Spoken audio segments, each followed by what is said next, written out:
Guantánamo Bay, Cuba. You know, President Trump sent a lot of individuals there who were non-citizens to Guantánamo Bay, Cuba. You know, they're no longer violators. They're no longer violators. They're now enemy combatants. If they're at Guantánamo Bay, Cuba. I know, I've been to Guantánamo Bay, Cuba. I've been on the Guantánamo Bay, Cuba. I know the operations of it. Only enemy combatants and military personnel is allowed on that facility.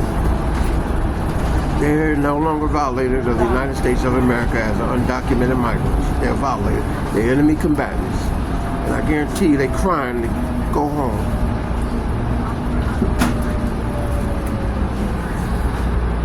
I just thought of this because this Army House Negro talk about he don't think Burkina Faso president is the president of Burkina Faso. That's just the art of war talk. But Guantánamo Bay, they don't take no migrant violators.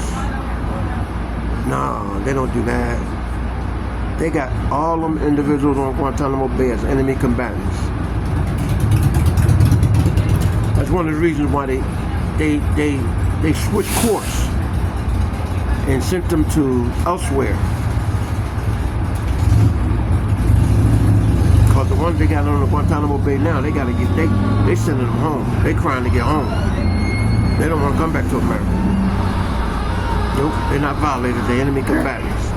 So now that the American people know that, because that Guantánamo Bay, you know who you had on Guantánamo Bay?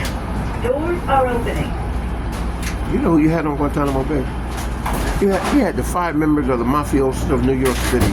You had Manuel Noriega. You had Saddam Hussein.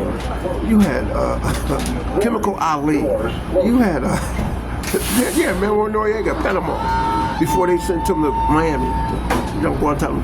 You had so many people on that Guantánamo Bay because that's an enemy combatant U.S. military personnel compound.